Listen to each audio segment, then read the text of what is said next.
Hi, my name's Daniel Sih. Welcome back to the Spacemakers. I'm a productivity coach and trainer and am looking forward to this episode where we're talking about managing our attention in a workplace environment. And we're going to talk about, is everything awesome when you're part of an MS team? And we're going to talk about how the use of teams is impacting our ability to focus and concentrate and be productive in the workplace for good and for harm. And we'll introduce the value of a communications playbook, which you can download for free. For this episode, we have a special guest. I'd like to introduce my good friend and the co-founder of Spacemakers, Tim Hynes. Hello, and I'm very excited to be here, Daniel. Yeah, it's good to have you here as well. We've been waiting to get you on the show. He is the co-founder of courses like Email Ninja, which is about getting your inbox to zero, and we've had 20,000 students around the world do that course, and has a wealth of knowledge around how to use MS Teams, the impact of Teams in positive and negative ways on our attention, and obviously how to make space in a world of clutter in the workplace. So we're going to have a chat about this. The question is, what happens when you roll out en masse in a very fast amount of time a tool which has multiple functions but no natural obvious workflow, and you say to each person, use it the way it feels right. You work out how to use it. And that's what I've seen happen. And now what I'm seeing, now that the majority of organizations I'm working with use Teams on a daily basis, it's their primary tool. I mean, Microsoft Teams is the primary driver from my understanding of Microsoft's profit line. It's enormous. I either see organizations that are just about to roll it out or they have rolled it out quickly. And they're getting me in because no one can concentrate anymore. No, 100%. As time has gone on for me, so personally, I've only just started to become quite consciously aware of my own habits that have shifted over the last few years, not in a great direction, with an impact on deep work and my ability to focus. And it made me think back to Email Ninja, and when you and I were starting to talk about getting more control and having more space by not living in our inbox.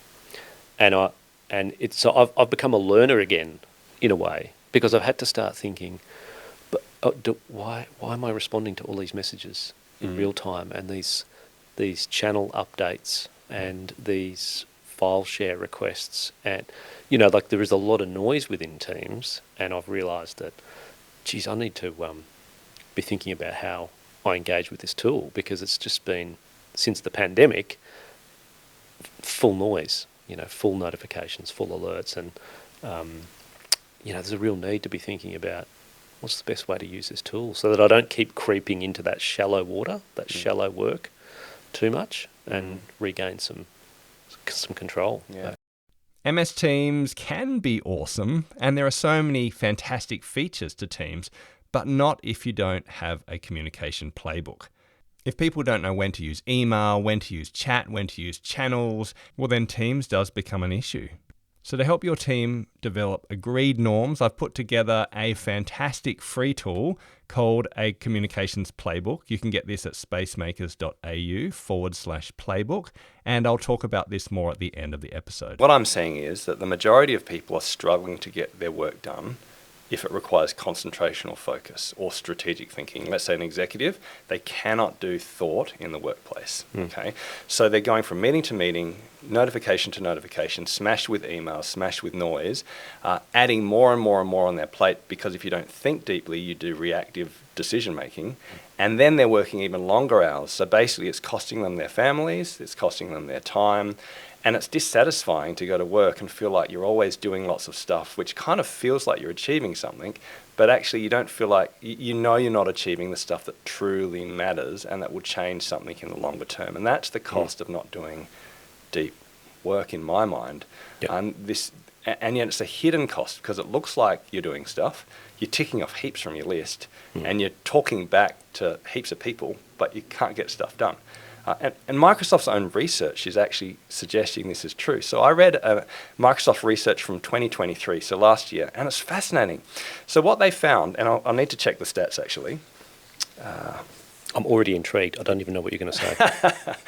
So what they've found is that since the rollout of Teams, the majority of workers using Microsoft products are now massively drifting to using communication tools more than creation tools. So they found that now 57% of the time people are on Microsoft products, they're using Outlook, Teams, and chat and video functions, okay? And only 43% of the time are they now using tools like Word and Excel and PowerPoint. That's moved quite a lot.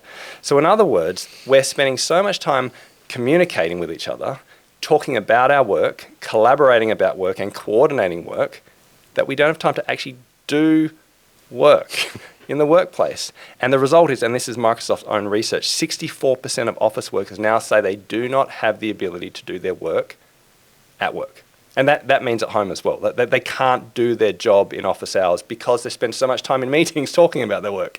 And this is exactly what we're looking at, that you feel like you're achieving something and you feel like you're a team because you're talking to each other all the time, but you don't have time to actually do the stuff that matters because there's no solo time and no focused concentration work. And the other research that was fascinating is from Rescue Time, which looked at, I think, 200,000 kind of users who use their product. And they found that the average knowledge worker now checks an email notification or a Teams message every 6 minutes throughout the day. And no one has more than 40 minutes at any time during the week that is not distracted. And you can hardly do deep work in 40 minutes. So basically what we're seeing since we've rolled out these productivity tools is that we're talking so much and interacting so much, and we're so much of a team that we can't actually work. And that's not so awesome in my mind. That doesn't scream everything is awesome. That doesn't. Honestly, if you were to say to me, okay, I want to design a productivity tool to get the best out of my workers, to achieve what matters most individually and together, where we have to collaborate and also concentrate, I know what I'll do. I'll create a tool where we connect absolutely everyone in the organization from the top down, and you can message each other at any time whenever you have a brain fart. And not only that, I'll connect you with lots and lots of groups. We'll call them channels or Slack groups. And those groups can talk constantly in real time, but you have to check different ones to find out where your actions are. But on top of that, we'll add some video functions. And as I'm presenting, I want you to be able to be sharing emojis and reactions and communicate with each other so you can't really concentrate on the presentation as it's being presented. Plus, of course, we'll keep email, but we'll try not to use that so much, but we won't give you any rules about how you do it. And then we'll put it all together and say, good luck, you work out your own playbook. Every individual works it out themselves, and every team uses it in the way that they want. And that's how you become productive. Individually, what can you do? Well, here's what I've done. Here's what I've tried, which is kind of taking my own medicine, which stings because I've coached and trained so many people to do this kind of stuff. I closed the app.